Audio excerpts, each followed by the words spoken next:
So far, throughout these high holy days, we've been thinking about generations in different ways. How different we are from each other, how we need to interact more to deepen our lives, how to overcome our fear of each other in order to live together with gratitude. Today, I want to talk about it a little bit differently. We talk about today Lador Vador as a cord, like a cord that binds generations together. As we've translated it, Judaism and Jewish tradition is for generations and generations. It belongs to every generation. Lador Vador is like a code that calls to each one of us through the melodies and the words that we've read over the last 10 days and the occasions we set aside to celebrate a heritage that goes back thousands of years. How were we able to keep this heritage going for thousands of years? Lador Vador. Judaism is a religion of remembering. Remembering people, remembering moments, remembering words that were spoken, remembering where we came from. Maya Angelou wrote, "If you don't know where you've come from, you don't know where you're going." She could have been talking about the impact of Lador Vador with that statement. The idea to remember where we came from is found in the rituals that took place in the first temple period. In Kitavo, Torah portion about a month ago in the book of Deuteronomy, which is a 7th century document, we read the ritual of one bringing the first fruits to the temple and to the altar. And you would imagine that there would be a prayer of thanks accompanying the first fruits. But it's not a prayer. It's a story. Quote, "My father was a fugitive Aramean. He went down to Egypt with meager numbers and sojourned there, but there he became a great and very populous nation. The Egyptians dealt harshly with us and oppressed us, all the way to, he brought us to this place and gave us this land, the land flowing with milk and honey, so now I bring the first fruits." You may remember that quote from Deuteronomy because it is in the Seder. That's how we start the Magid portion of every Seder. Lador Vador, if you look it up, is considered the transmission of our culture's values, rituals, traditions, and history to the next generation. To foster within our families a connection to the literature of our people, the food, the music, the humor, and most importantly, the historic connection we share going back literally thousands of years. If one generation, imagine, had failed to transmit our traditions at any time in history, we would not be standing here today. So Lador Vador, one might say, is the crucial value of our people to ensure our future. It happens through deep connections that generations make in Jewish life. I mentioned two of them. The one with, the bar mitzvah and grandfather. No, I don't know how deep this is, but the one with my grandmother and the candy. I think a lot about that candy. But I see it all the time when we stand on this bima and we pass the Torah from generation to generation, literally from grandparents to parents to a child, and the child takes that Torah into their arms. That's Lador Vador. You see the connective cord being created as a parent passes that Torah down to their child. At baby namings or brises, you have Shabbat symbols. So many times the candlesticks belong to a great-grandmother or great-grandparents or grandparents of the baby, great-grandparents of the baby, a cord that ties it together. Couples married under their grandfather's talit or wrapped in the bride's mother's talit for the priestly benediction at the end of the ceremony. These are the cords that tie generations together. But it could be even more subtle. It could be when you were little and you would play with the tzitzit of your father or your grandfather or your mother or grandmother. It could be that you're sitting around the table having Rosh Hashanah dinner with many generations. It could be at the Seder. It could be at breakfast this evening, wherever you are, that you form those cords of connection between generations that lasts your lifetime. Feeling the hands of feeling your parents' hands upon your head as they bless you on Shabbat. These are deep connections that stir emotions and become embedded in our lives. There are many more connections with our Jewish pasts, and these actions or these items and so many more are crucial because they are the connections to our personal pasts. A part of the Jewish people as a whole, yes, but more importantly, I think, it's each of us as unique people learning about ourselves and our journey through life. Today is the day that we think about family journeys, to think about our connections with those people who came before us. It's at this time we think about all of our family members that are no longer with us, to keep that cord of connection and remember those who helped make us who we are. It's built into our Jewish lives. There are 4 times a year we come together to remember those that have passed away. On Yom Kippur, Sukkot, Pesach, and Shavuot. Actually, there's a 5th. On the yahrzeit, the anniversary of the death of your loved one. 5 times we recall those people that came before us that are no longer in our lives. Also, at a wedding, happiest day of the year, there's something called an azkara, where you mention those names of the people that have died, that were a part of your life. I like to think of it that by calling their names, we call them into that space and they're actually there with us. And we don't recall these names to be sad. It's actually just the opposite. It's to lift us up through the memories of the people that we loved so much. They stay with us throughout our lives because we continue to mention them and we continue to remember them and we keep them close because within them are the cues and clues to who we are. Lador vador, and that idea that we only know where we are going if we know from where we came provides another level of personal understanding that we can latch onto on this day. It doesn't seem far-fetched to say that our families have a huge impact on who we become. Think about all the children that go into similar occupations as their parents, right? Educators create kids that become educators. Lawyers create children who become lawyers, like we need any more of those in the world.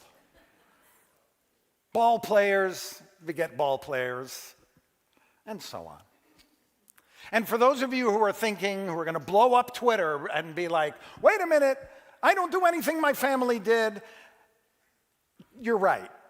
But you want to think about how a lot of people go into occupations or live lifestyles in reaction away from the way they grew up. I'm not going to be that way. Either way, who your family is and what their history is has a huge impact on what you've become sitting there right now. I've always felt like these 10 days was a great opportunity to understand who I am better, to think about whether I'm living my best or whether I'm living my truth.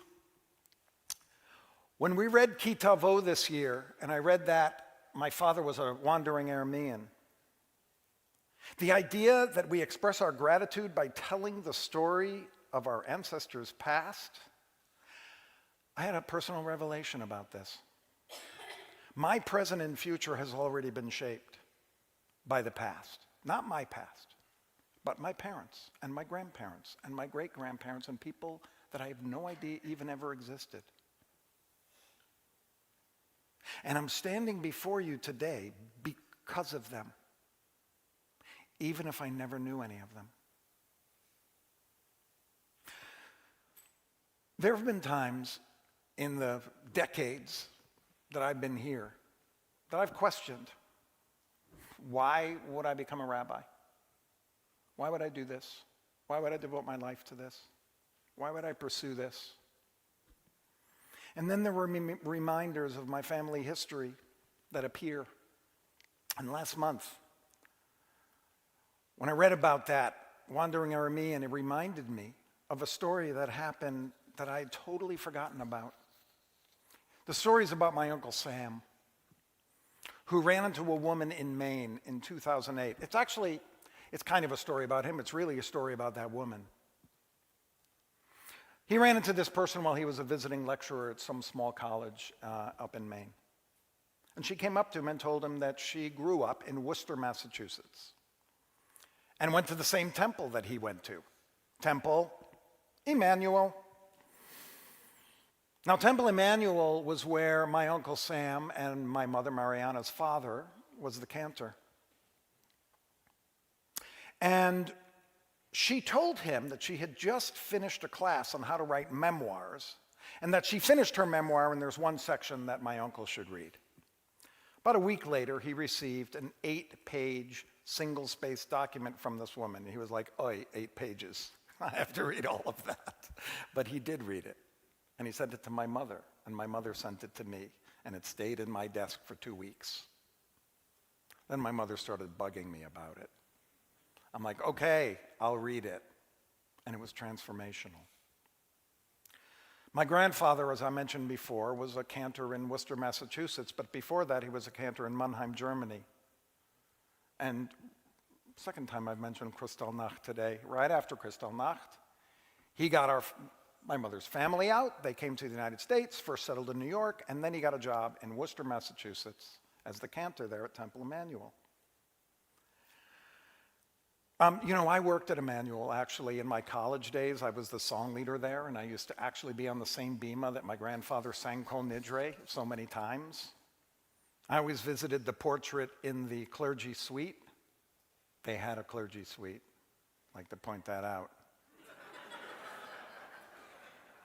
And I would go to this plaque that they had like in the back of the sanctuary, and I would kind of rub it. I would just go up and I'd put my hand on it.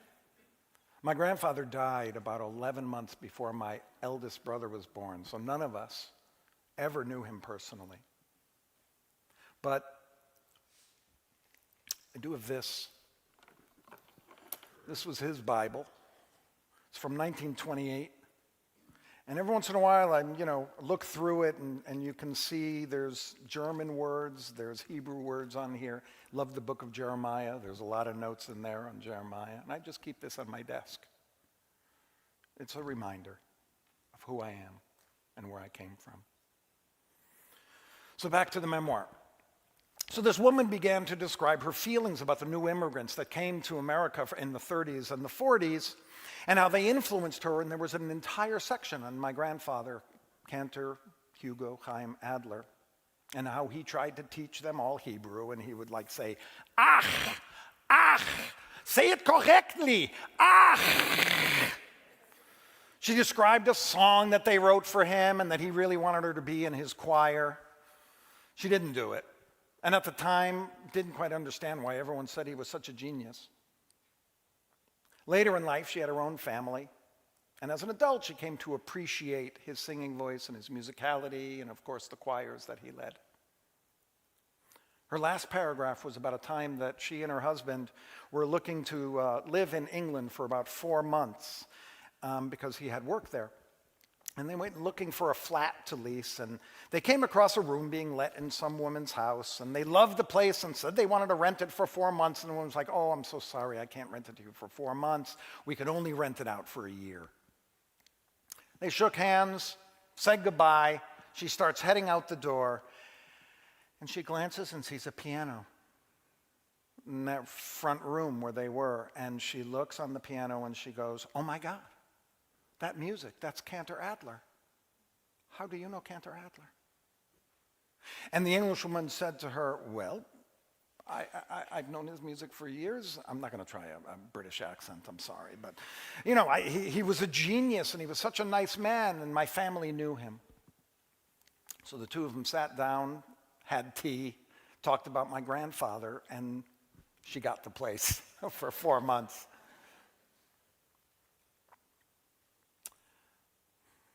I read that story, I hear that story, and I understand why I'm standing here. Not because I'm a genius. I've never been accused of that. But I'm here because I'm that next generation in my history to pass on the love of Judaism and the love of music. The story helps me to understand why I'm so closely tied to Cantor Weiss and the music that she does. It's not because I was at her bat mitzvah, although I was. It's my Lador Vador. That's my story, my history, and a part of just what makes me who I am. You have your own story of connection. You have your own story of people. You have your stories of places. You have your own family history. Today is the day to recall and embrace those moments and people that are actually a part of you. We are all our own personal pasts, but we are also the collective pasts of all Jews that have ever lived. My story is your story as well, and your stories, they belong to me too. That wandering Aramean, that's all of our dads. We spend so much of our time trying to find things outside of ourselves that define us, when if we just looked within and looked Lador Vador at who came before us, we can understand the connections of our personal and our collective pasts, and perhaps discover ourselves. Gmar Tov. May you have an easy fast, and may you have a good ending.